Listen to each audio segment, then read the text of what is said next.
Hello friends, welcome back to my channel. അപ്പം ഇന്ന് നമ്മൾ വന്നിരിക്കുന്നത് 8ാം ക്ലാസ്സിലെ മക്കളുടെ ബയോളജിയുടെ ഫസ്റ്റ് ചാപ്റ്ററാണ്.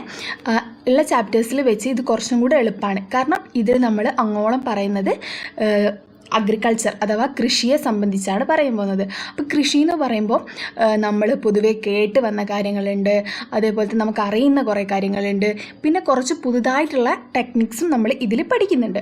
അപ്പോൾ ചാപ്റ്റർ തുടങ്ങുന്നത് തന്നെ ഇങ്ങനൊരു പിക്ചർ വെച്ചിട്ടാണ്. അപ്പം ഇതിലെന്താ പറയുന്നതെന്ന് പറഞ്ഞാൽ, ഈ കുട്ടിക്ക് കർഷക പ്രതിഭ അവാർഡ്, സ്റ്റേറ്റ് ഗവൺമെൻറ്റിൻ്റെ കർഷക പ്രതിഭ അവാർഡ് കിട്ടി.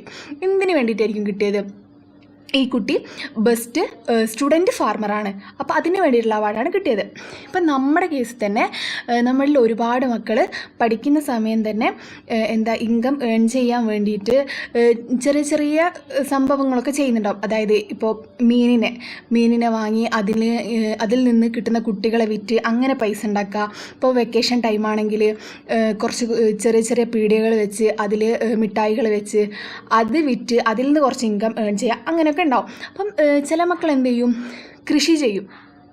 അങ്ങനെ കൃഷി ചെയ്ത് ചില ആളുകൾ കോഴിയെ വളർത്തി അതിൻ്റെ മുട്ട വിൽക്കും, അടുക്കള കൃഷി ചെയ്യും, അങ്ങനെ ഒരുപാട് കാര്യങ്ങൾ ചെയ്യും. അപ്പം അതിനെക്കുറിച്ചൊക്കെയാണ് ഇതിൽ നമ്മൾ പറയാൻ പോകുന്നത്. അപ്പം ഈ കുട്ടി എന്ന് പറയുന്നത് 8ാം ക്ലാസ്സിൽ പഠിക്കുന്ന ഒരു കുട്ടിയാണ്. ഈ കുട്ടിക്ക് എന്താണ്? ഒരു അച്ഛനും അമ്മയും ഒരു സഹോദരിയുമാണ് ഉള്ളത്. ഇവരുടെ എന്ന് പറയുന്നത് ഒരു 50 സെൻറ്റിൽ ഉള്ള ഒരു കുഞ്ഞു വീടാണ്. അപ്പം ഈ കുട്ടിയുടെ അച്ഛൻ എന്ന് പറയുന്നത് ഒരു സ്മോൾ സ്കെയിൽ ബിസിനസ്മാനാണ്.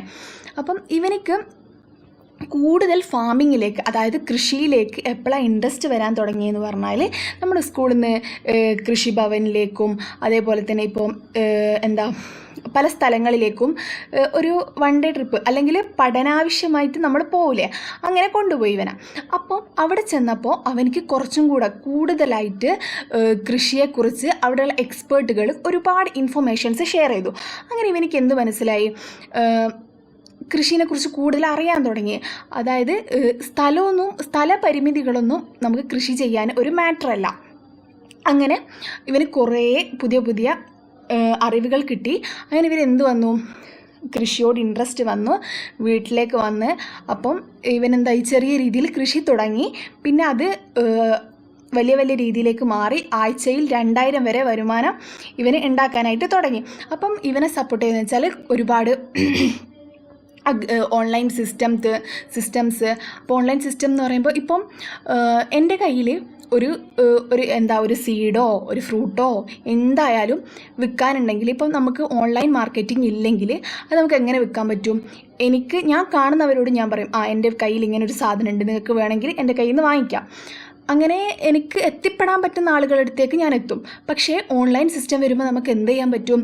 എൻ്റെ അടുത്തുള്ളത് എന്താണോ ഞാനത് ഫോട്ടോ എടുത്തോ എങ്ങനെയും ഒരു സൈറ്റിൽ അപ്ലോഡ് ചെയ്താൽ അത് ആവശ്യക്കാർ എന്നിലേക്ക് മെസ്സേജായിട്ട് അയക്കും. അപ്പം അവർക്ക് എനിക്ക് അയച്ചു കൊടുക്കാനായിട്ട് സാധിക്കും. അതേപോലെ എനിക്കറിയാത്ത ഒരുപാട് ഇൻഫർമേഷൻസ് എനിക്ക് ഓൺലൈൻ സൈറ്റുകളിലൂടെ കിട്ടും. അതേപോലെ കോപ്പറേറ്റീവ് സൊസൈറ്റീസ് ഉണ്ട്. അതായത് ഈ ഫാമേഴ്സിനെ സഹായിക്കാൻ വേണ്ടിയിട്ട് അവർക്ക് വിത്തുകളൊക്കെ വില കുറച്ച് കിട്ടും. ഫാമിംഗ് ടൂൾസ് അതൊക്കെ കിട്ടാൻ വേണ്ടിയിട്ട് കോപ്പറേറ്റീവ് സൊസൈറ്റീസ് ഉണ്ട്. അങ്ങനെ ഒരുപാട് പുതിയ ടെക്നിക്സ് അവൻ ഇതിലൂടെ പഠിച്ചു. ഇനി നോക്കുകയാണെങ്കിൽ ഇതുപോലെ തന്നെ സ്റ്റുഡൻസ് ആയിരിക്കെ തന്നെ അവർ ഫാമിങ്ങിൽ അല്ലെ അഗ്രികൾച്ചറിൽ സക്സസ് ആയ കുറച്ച് കാര്യങ്ങളാണ് ഇവിടെ കൊടുക്കുന്നത്. ഇപ്പോൾ എക്സാമ്പിളായിട്ട് നോക്കുകയാണെങ്കിൽ ഒരു കുട്ടി ഈ ബനാന ലീഫില്ലേ, ആ കുട്ടി പോസ്റ്റ് ഗ്രാജുവേറ്റാണ്, PG ഒക്കെ കഴിഞ്ഞ ഒരാളാണ്. അപ്പം അയാൾ എന്ത് ചെയ്യാണ്? നമ്മുടെ ബനാന ലീഫില്ലേ, വാഴയില, അത് വിറ്റിട്ട് പൈസ ഉണ്ടാക്കുകയാണ്. അപ്പോൾ അങ്ങനെ ഓരോരുത്തരും ഓരോ കാര്യങ്ങൾ ചെയ്തിട്ട് പൈസ ഉണ്ടാക്കുകയാണ്. അപ്പോൾ അഗ്രികൾച്ചറിലും നമുക്ക് സക്സസ് ആയിട്ട് വരാം. ഇപ്പോൾ എഡ്യൂക്കേഷൻ ഉണ്ട് വിചാരിച്ച് ഞാൻ ആ കൃഷിയൊന്നും ഞാൻ ചെയ്യൂല, അങ്ങനെയൊന്നുമില്ല. നമുക്ക് അതിലും സക്സസ് ആവാൻ പറ്റും. ഇപ്പം നേരത്തെ പറഞ്ഞതുപോലെ ഞാൻ പറഞ്ഞില്ലേ, what type of support are available for those starting A new venture. ഇപ്പോൾ പുതുതായി ഒരാൾ ഈ കൃഷി അങ്ങനെ എന്തെങ്കിലും തുടങ്ങുകയാണെങ്കിൽ ഏതെല്ലാം തരത്തിലുള്ള സപ്പോർട്ടാണ് കിട്ടുന്നത്. അപ്പം ഓൺലൈൻ സിസ്റ്റം വഴി നമുക്ക് എന്ത് കിട്ടും? ഞാൻ നേരത്തെ പറഞ്ഞ പോലെ collection of information about disease, pest infection and effective solution. നമുക്ക് ഈ കൃഷി ഇപ്പം ഞാനിപ്പോൾ ഒരു ഇപ്പം തക്കാളി കുഴിച്ചിട്ടാണ്. അപ്പോൾ എനിക്ക് അതിനെക്കുറിച്ച് ഏതൊക്കെ പെസ്റ്റാണ് അതിനെ ഉപദ്രവിക്കാനായിട്ട് വരിക, എനിക്ക് എന്തൊക്കെ പെസ്റ്റിസൈഡ്സ് യൂസ് ചെയ്യാൻ പറ്റും, ഏതൊക്കെ ഫെർട്ടിലൈസേഴ്സ് യൂസ് ചെയ്യാം, എന്തൊക്കെ ഡിസീസ് ഈ ക്രോപ്പിന് വരാം, അങ്ങനെയുള്ള പുതിയ പുതിയ ഇൻഫർമേഷൻസ് എനിക്ക് ഇതിലൂടെ കിട്ടും. ഇനി ബാക്കി 2 ഭാഗങ്ങൾ നമ്മൾ പൂരിപ്പിക്കണം. അടുത്തത് കോപ്പറേറ്റീവ് സൊസൈറ്റീസ്. നേരത്തെ പറഞ്ഞതുപോലെ സഹകരണ സംഘങ്ങൾ. ഇവരിലൂടെ നമുക്ക് എന്തൊക്കെ നേട്ടങ്ങളാണ് ലഭിക്കുക? ഇവർ നമുക്ക് എന്ത് ചെയ്യാം? മാർക്കറ്റിങ്ങിന് വേണ്ടി ഹെൽപ്പ് ചെയ്യും. ഇനി ഫാമിലി മെമ്പേഴ്സ് നമ്മളെ ഫിനാൻഷ്യൽ എയ്ഡ്സ്, ഫൈനാൻഷ്യലി ഉള്ള ആവശ്യങ്ങൾക്ക് നമുക്ക് ഫാമിലി മെമ്പേഴ്സിൻ്റെ സപ്പോർട്ട് കിട്ടും. പിന്നെ ലോക്കൽ സെൽഫ് ഗവൺമെൻറ് ബോഡീസ്, ഇവരാണ് എന്ത് ചെയ്യേണ്ടത്? നമ്മളെ കൃഷിയെ അപ്രൂവ് ചെയ്ത് തരേണ്ടത്. ഇനി അഗ്രികൾച്ചറൽ ഓഫീസേഴ്സ് അഥവാ കൃഷിഭവൻ, ഇവർ നമുക്ക് ഒരുപാട് ട്രെയിനിങ് പ്രോഗ്രാംസ് തരും. അപ്പം അതിലൂടെ നമുക്ക് മികച്ച ഒരു ലാഭത്തിലേക്ക് എത്താനായിട്ട് സാധിക്കും. അപ്പം നേരത്തെ കാണിച്ചതിൻ്റെ ഫില്ലിംഗ് ദ ബ്ലാങ്ക്സ് ആണ് ഇവിടെ തന്നത്. ഓൺലൈൻ സിസ്റ്റത്തിൽ നമുക്ക് വേറെ എന്തൊക്കെ കാര്യങ്ങൾ ചെയ്യാൻ പറ്റും? നേരത്തെ പറഞ്ഞു ഇൻഫർമേഷൻസ്, ഏതൊക്കെ രോഗങ്ങൾ വരാം അതിനെക്കുറിച്ചുള്ള ഇൻഫർമേഷൻസ് നമുക്ക് പറ്റും, ഏതൊക്കെ പെസ്റ്റ് ഇൻഫെക്ഷൻ വരും, അതുപോലെ തന്നെ ഇതിനുള്ള സൊല്യൂഷൻ എന്താ, ഇങ്ങനത്തെ രോഗം വന്നു കഴിഞ്ഞാൽ എന്ത് ചെയ്യാം. ഇപ്പം നമ്മൾ കേട്ടുകൊണ്ടിരിക്കുന്ന തണ്ടുതുരപ്പൻ, അതൊക്കെ ഒരു പെസ്റ്റാണ്. അപ്പോൾ അതിനൊക്കെ എന്ത് ചെയ്യാം, അതിനൊക്കെ എന്തൊക്കെ പെസ്റ്റിസൈഡ്സ് കൊടുക്കാൻ പറ്റും, അല്ലെങ്കിൽ ഇനി നാച്ചുറലായിട്ട് എന്തെങ്കിലും ചെയ്യാൻ പറ്റുമോ, അതൊക്കെ നമുക്ക് ഓൺലൈനിലൂടെ അറിയാനായിട്ട് പറ്റും. പിന്നെ ഇനിയിപ്പം ചില ക്രോപ്സിന് ഇപ്പോൾ മഴ വേണം, ചിലതിന് വെയിൽ മതി, അങ്ങനെയുള്ള ഇതുണ്ടാവും. അപ്പോൾ ക്ലൈമറ്റിൻ്റെ മാറ്റത്തിനെക്കുറിച്ച് നമുക്ക് അറിയാനായിട്ട് സാധിക്കും. അതേപോലെ തന്നെ ഞാൻ നേരത്തെ പറഞ്ഞതുപോലെ നമുക്ക് മാർക്കറ്റ് ചെയ്യാനും ഓൺലൈൻ സിസ്റ്റം യൂസ് ചെയ്യാം. അടുത്തത് വരുന്നത് കോപ്പറേറ്റീവ് സൊസൈറ്റീസ്. അപ്പോൾ കോപ്പറേറ്റീവ് സൊസൈറ്റീസിൽ ഒരുപാട് ഫാമേഴ്സൊക്കെ കൂടിയിട്ടുള്ളതാണ്. അപ്പോൾ അവിടെ നമുക്ക് ഫെർട്ടിലൈസേഴ്സിനൊക്കെ നല്ല റേറ്റ് അല്ലേ. അപ്പോൾ അവിടെ ഫെർട്ടിലൈസേഴ്സ് തുച്ഛമായ വിലക്ക് നമുക്ക് ലഭിക്കും.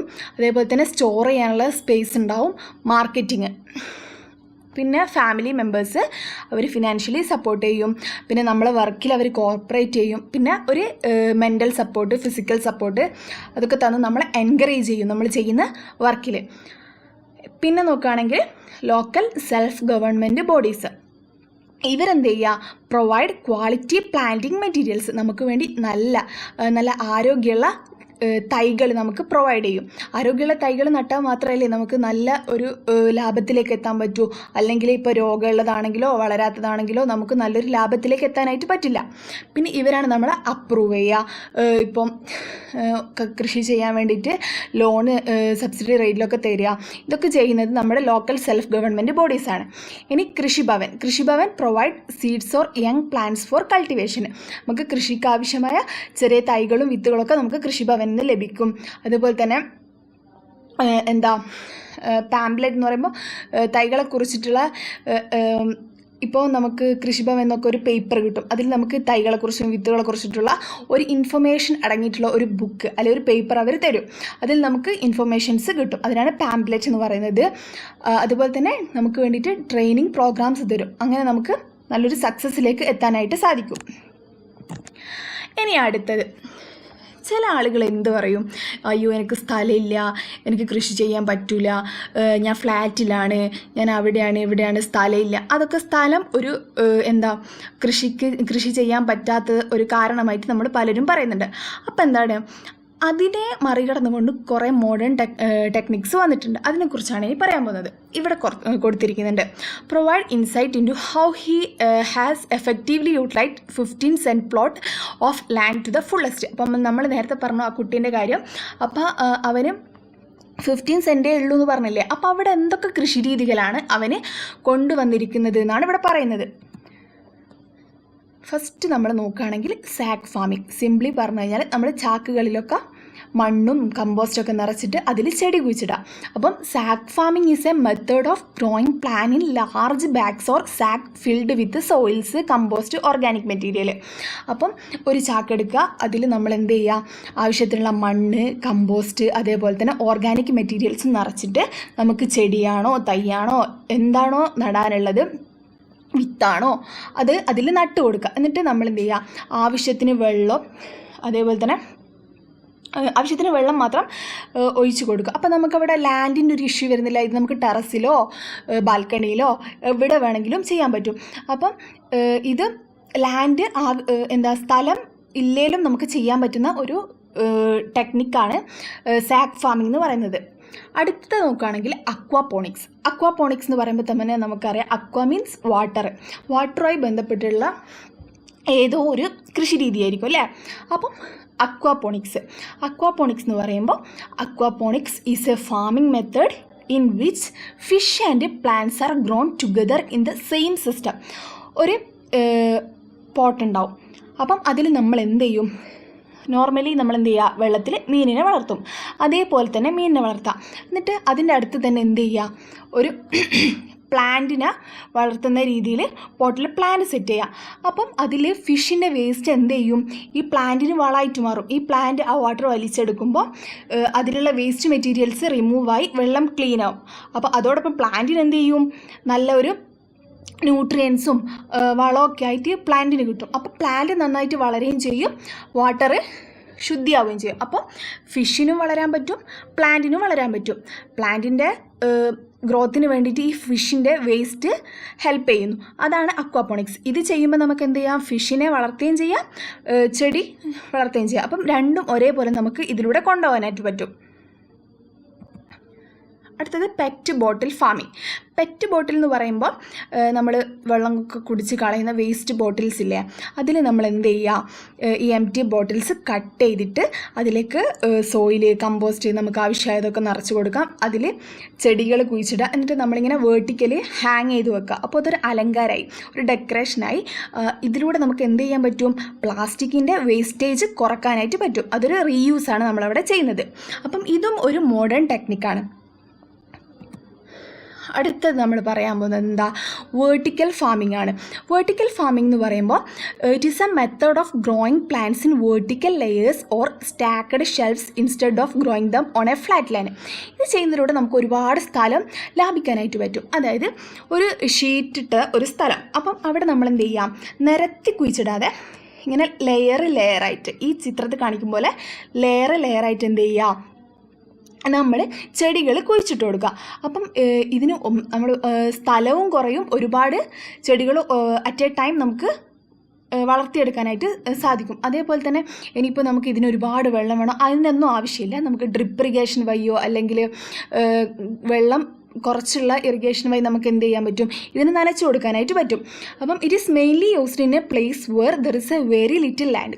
വളരെ കുറച്ച് സ്ഥലം മാത്രമേ നമുക്കുള്ളെങ്കിലും അവിടെ നമുക്ക് ഈ വേർട്ടിക്കൽ ഫാമിങ് നടത്തിയെടുക്കാനായിട്ട് പറ്റും.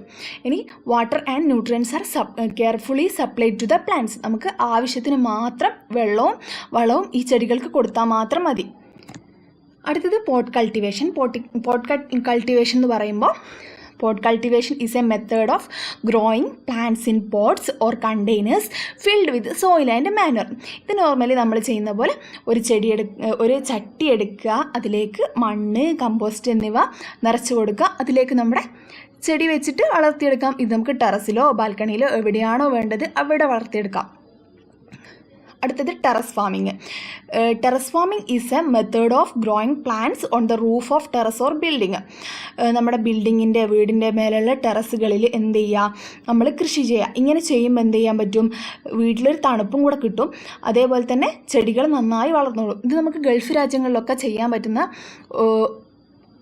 പറ്റുന്ന പലതരത്തിലുള്ള കൃഷികളാണ് ഇതിൽ കൊടുത്തിരിക്കുന്നത്. അതായത് vertical farming, terrace farming, pot farming, അങ്ങനെ ഇപ്പോൾ പറഞ്ഞിരിക്കുന്ന എല്ലാം നമുക്ക് ഫ്ലാറ്റിൽ ജീവിക്കുന്നവരായിക്കോട്ടെ അല്ലെങ്കിൽ വേറെ സ്ഥലം തീരെ ഇല്ലാത്തവരായിക്കോട്ടെ ആർക്ക് വേണമെങ്കിലും ചെയ്യാൻ പറ്റിയ ടൈപ്പ് ഫാമിങ്ങുകളാണ് നമ്മളിപ്പോൾ ഇവിടെ പറഞ്ഞത്.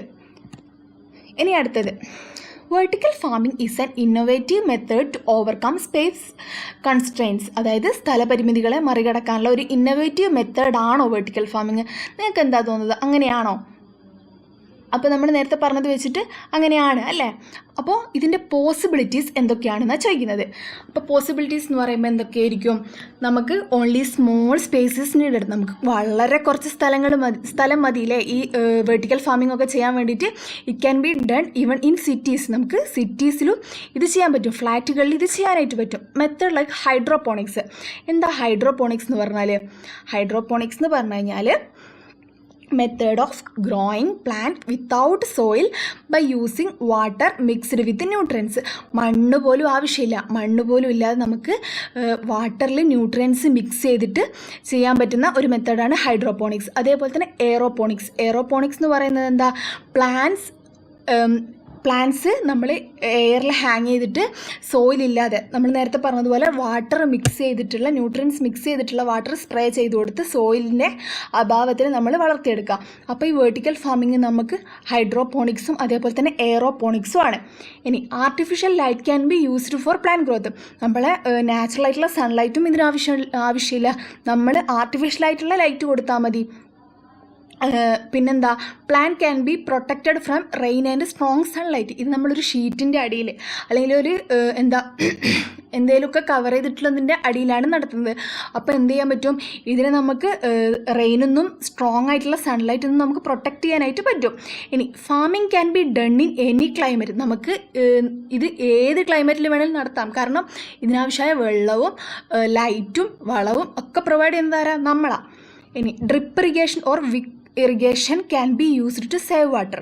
അപ്പം ഞാൻ പറഞ്ഞു നേരത്തെ ഡ്രിപ്പ് ഇറിഗേഷൻ വഴിയാണ് നമുക്കിതിന് വെള്ളം കൊടുക്കുന്നത്. ഡ്രിപ്പ് ഇറിഗേഷൻ നമുക്കറിയില്ലേ, ചെറിയ രീതിയിൽ വാട്ടർ സ്പ്രേ ചെയ്ത് കൊടുക്കുക. പിന്നെ starting cost may be high but later expense are less. Start ചെയ്യാൻ കുറച്ച് പൈസ ഉണ്ടെങ്കിലും പിന്നെ അത്ര പൈസ നമുക്ക് ആവശ്യമായിട്ട് വരില്ല. ഇനി പ്ലാന്റ് ന്യൂട്രിയൻസിനെ കുറിച്ചാണ് പറയുന്നത്. പ്ലാന്റിൻ്റെ വളർച്ചയ്ക്ക് ആവശ്യമായിട്ട് ഒരുപാട് ന്യൂട്രിയൻസ് ഉണ്ട്. അതായത് ഇപ്പോൾ നമ്മൾ വളരണമെങ്കിലും നമുക്ക് ഒരുപാട് ന്യൂട്രിയൻസും മിനറൽസും ഒക്കെ ആവശ്യമുണ്ട്. അതേപോലെ തന്നെ പ്ലാന്റ്സ് വളരണമെങ്കിലും അവയ്ക്ക് ആവശ്യമായ ന്യൂട്രിയൻസ് കിട്ടണം. അപ്പോൾ ഇപ്പോൾ നോക്കുകയാണെങ്കിൽ ന്യൂട്രിയൻസ് 2 തരത്തിലുണ്ട്. ചിലത് കുറേ ലാർജ് എമൗണ്ടിൽ നമുക്ക് ആവശ്യമായിട്ട് വരും, ചിലത് സ്മോൾ എമൗണ്ടിലാണ് ആവശ്യമായിട്ട് വരിക. അപ്പം ലാർജ് എമൗണ്ടിൽ ആവശ്യമുള്ളതിനെ നമ്മൾ മാക്രോ ന്യൂട്രിയൻസ് എന്നും സ്മോൾ എമൗണ്ടിൽ ആവശ്യമുള്ളതിനെ നമ്മൾ മൈക്രോ ന്യൂട്രിയൻസ് എന്നാണ് പറയുന്നത്. അപ്പം മാക്രോ ന്യൂട്രിയൻസ് എന്ന് പറയുമ്പോൾ the elements that are required by the plants in large quantity. പ്ലാന്റ്സിന് ഒരുപാട് ആവശ്യമുള്ള ന്യൂട്രിയൻറ്റ് എലമെൻറ്റ്സിനെ നമ്മൾ മാക്രോ ന്യൂട്രിയൻസ് എന്ന് പറയും. അത് വളരെ കുറവേ ആവശ്യമുള്ളെങ്കിൽ നമ്മൾ മൈക്രോ ന്യൂട്രിയൻസ് എന്ന് പറയും. മാക്രോ ന്യൂട്രിയൻസിന് എക്സാമ്പിളാണ് calcium, nitrogen, potassium, phosphorus, magnesium, sulphur. ഇവ പ്ലാന്റ്സിന് ലാർജ് എമൗണ്ടിൽ ആവശ്യമുണ്ട്. ഇനിയിപ്പോൾ barium, boron, zinc, copper, manganese, iron, molybdenum ഇതൊക്കെ പ്ലാന്റ്സിന് വളരെ കുറവ് എമൗണ്ടിൽ മതി. അപ്പോൾ ന്യൂട്രിയൻസ് 2 തരത്തിലാണുള്ളത്, മാക്രോ ന്യൂട്രിയൻസും അതേപോലെ തന്നെ മൈക്രോ ന്യൂട്രിയൻസും. ഇനി അടുത്തത് ഫെർട്ടിലൈസേഴ്സ്. നമ്മൾ ഒരുപാട് ഫെർട്ടിലൈസേഴ്സ് നമുക്കറിയാം. അതായത് ആർട്ടിഫിഷ്യൽ ഫെർട്ടിലൈസേഴ്സ് ഉണ്ട്, ബയോ ഫെർട്ടിലൈസേഴ്സ് ഉണ്ട്, നാനോ ഫെർട്ടിലൈസേഴ്സ് ഉണ്ട്, അങ്ങനെ ഒരുപാട് ഫെർട്ടിലൈസേഴ്സ് ഉണ്ട്. ബയോ റെസിഡ്യൂസ് യൂസ് ചെയ്തിട്ട് അതേപോലെ തന്നെ ഇവ മണ്ണിന് എന്ത് ചെയ്യില്ല, ഹാം ആവില്ല, അങ്ങനത്തെ ഫെർട്ടിലൈസേഴ്സ് നമ്മൾ യൂസ് ചെയ്യുക. നാനോ ഫെർട്ടിലൈസേഴ്സ് എന്ന് പറഞ്ഞാൽ എന്താ? നാനോ ഫെർട്ടിലൈസേഴ്സ് എന്ന് പറഞ്ഞു കഴിഞ്ഞാൽ artificial fertilisers in the form of nano particle. Nano എന്ന് പറഞ്ഞാൽ കുഞ്ഞു പാർട്ടിക്കിൾ. അപ്പോൾ ആർട്ടിഫിഷ്യൽ ഫെർട്ടിലൈസേഴ്സ് എന്ന് പറഞ്ഞാൽ നമ്മൾ ഈ ഫെർട്ടിലൈസേഴ്സ് ചെറിയ കുഞ്ഞു പാർട്ടിക്കിൾസ് ആയിട്ട് യൂസ് ചെയ്യുക. ഇനി ആർട്ടിഫിഷ്യൽ ഫെർട്ടിലൈസേഴ്സ് എന്ന് പറയുന്നത് നമ്മൾ ആർട്ടിഫിഷ്യലി സിന്തസൈസ് ചെയ്തെടുക്കുന്നതിനാണ് നമ്മൾ ആർട്ടിഫിഷ്യൽ ഫെർട്ടിലൈസേഴ്സ് എന്ന് പറയുക.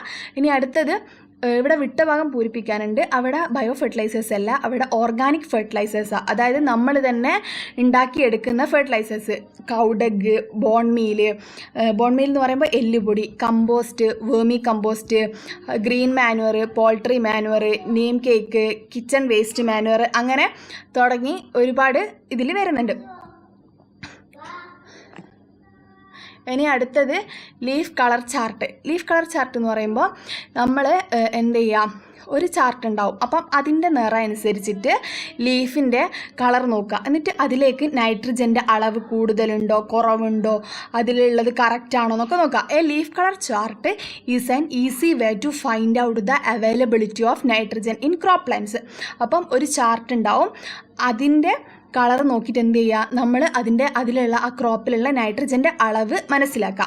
It help to find out how much nitrogen fertiliser is needed to be added by comparing the colour of leaves of plants with standard picture. അപ്പം ഒരു standard picture ഉണ്ടാവും. അപ്പം നമുക്ക് നോക്കുമ്പോൾ മനസ്സിലായില്ലേ, ഈ ചിത്രത്തിൽ കാണുന്ന പോലെ.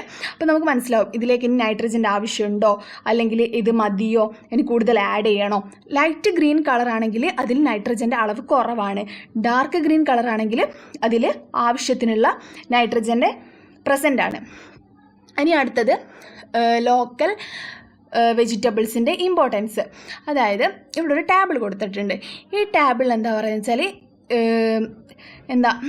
ഡിഫറെൻറ്റ് വെജിറ്റബിൾസ് നമ്മൾ ലോക്കലി വളർത്തുന്ന ഡിഫറെൻറ്റ് വെജിറ്റബിൾ, അതായത് കൊളക്കേഷ്യ ലീഫ്, നമ്മുടെ കറിവേപ്പില, മുരിങ്ങയില, അങ്ങനെ ഒരുപാട് കാബേജ്, അങ്ങനെ ഒരുപാട് വെജിറ്റബിൾസ് ഉണ്ട്. അപ്പം ഇതിൻ്റെ ഗുണങ്ങളെക്കുറിച്ചാണ് പറയുന്നത്. ഇതിലെന്താണ് നമുക്ക് ആവശ്യമായിട്ടുള്ള പ്രോട്ടീൻ ഉണ്ട്, ഫൈബർ ഉണ്ട്, കാർബോഹൈഡ്രേറ്റ് ഉണ്ട്, കാൽഷ്യം ഉണ്ട്, അയേൺ ഉണ്ട്, വിറ്റാമിൻ സി ഉണ്ട്. അപ്പോൾ ഇത് നമുക്ക് നമ്മൾ ലോക്കലി, അതായത് നമ്മുടെ കിച്ചൺ വേസ്റ്റൊക്കെ ഇട്ടിട്ട് വളർത്തുന്നതാണ് ഈ കറിവേപ്പിലയും മുരിങ്ങയിലൊക്കെ. അപ്പം എന്നിരുന്നാലും അതിന് നമ്മുടെ ശരീരത്തിന് ആവശ്യമായിട്ടുള്ള എല്ലാ സാധനങ്ങളും, അപ്പോൾ കാൽഷ്യം എന്നൊക്കെ പറഞ്ഞാൽ നമ്മുടെ എല്ലിൻ്റെ സ്ട്രെങ്ത്തിന് ആവശ്യമായ കാര്യമാണ്. വിറ്റാമിൻ സി, പ്രോട്ടീൻ, ഇതൊക്കെ അവ നമുക്ക് പ്രൊവൈഡ് ചെയ്യുന്നുണ്ട്. അപ്പം ഈ ലോക്കൽ ഫാമിങ്ങിൻ്റെ അഡ്വാൻറ്റേജ് എന്ന് പറയുന്നത് they grow well in the local climate. നമ്മുടെ ലോക്കൽ ക്ലൈമറ്റിൽ അവ വളരും. അതേപോലെ തന്നെ അവർക്ക് സ്വന്തമായിട്ട് ഡിസീസിനെ പെസ്റ്റിനെയൊക്കെ റെസിസ്റ്റ് ചെയ്യാൻ ഒരു പരിധി വരെ കഴിയും. പിന്നെ ലെസ് പെസ്റ്റിസൈഡ്സ് ആണ് അവർക്ക് ആവശ്യമുള്ളൂ. ദേ ഹെൽപ്പ് മെയിൻറ്റെയിൻ എക്കോളജിക്കൽ ബാലൻസ്. ഇവരൊരു എക്കോളജിക്കൽ ബാലൻസ് മെയിൻറ്റെയിൻ ചെയ്യുന്നുണ്ട്. പിന്നെ അതേപോലെ തന്നെ അവർക്ക് കുറച്ച് ഫെർട്ടിലൈസേഴ്സ് മതി. അപ്പം ഇത്രയാണ് ഇതിൽ പറയാനുള്ളത്. ബാക്കി നമുക്ക് അടുത്ത ക്ലാസ്സിൽ നോക്കാം.